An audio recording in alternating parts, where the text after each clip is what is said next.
disease. Just for a moment, because it's an epidemic amongst black men. Everything that damages the uterus damages the prostate, first of all. That much you must realize.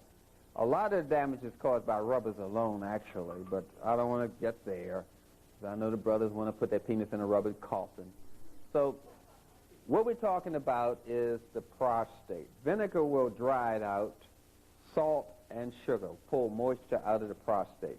The beginning of prostate problems is the failure to get the last drop, which causes the brother to wag the dog a whole lot. You know, they splash on his shoes and his pants and everything, just piss on.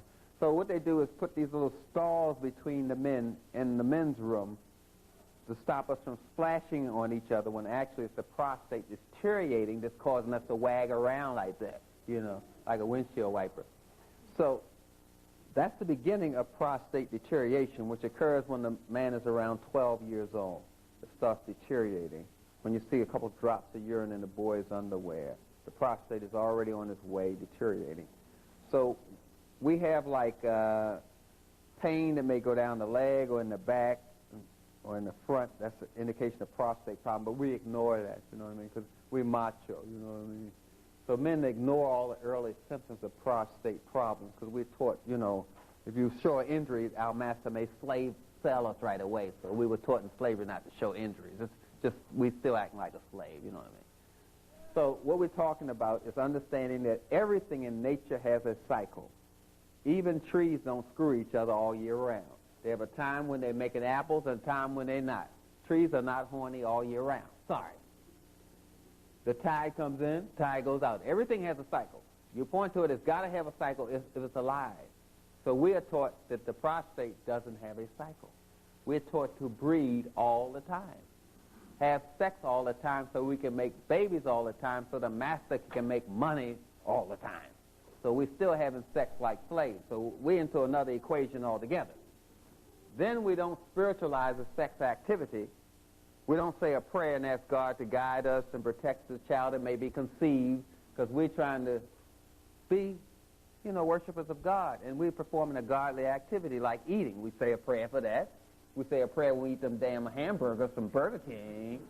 So we should say a prayer before we have sex. Now you're into an African way of having sex, because we're spiritualizing the activity.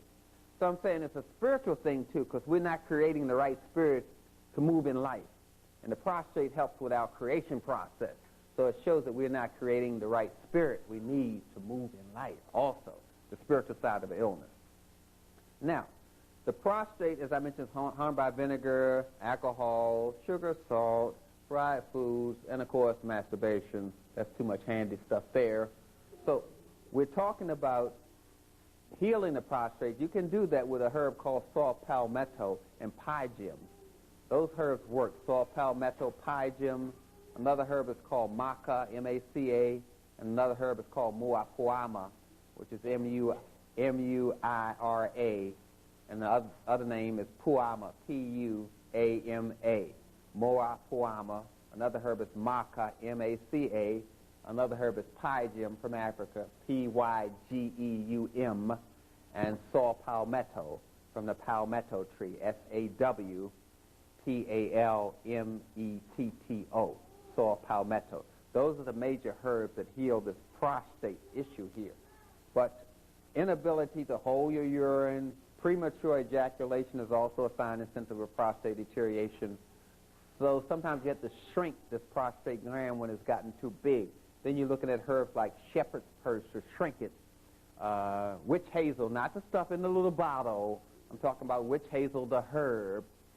We're looking at crane's bill, which is sometimes called wild alum root, which helps shrink the prostate to reduce that hardness in there.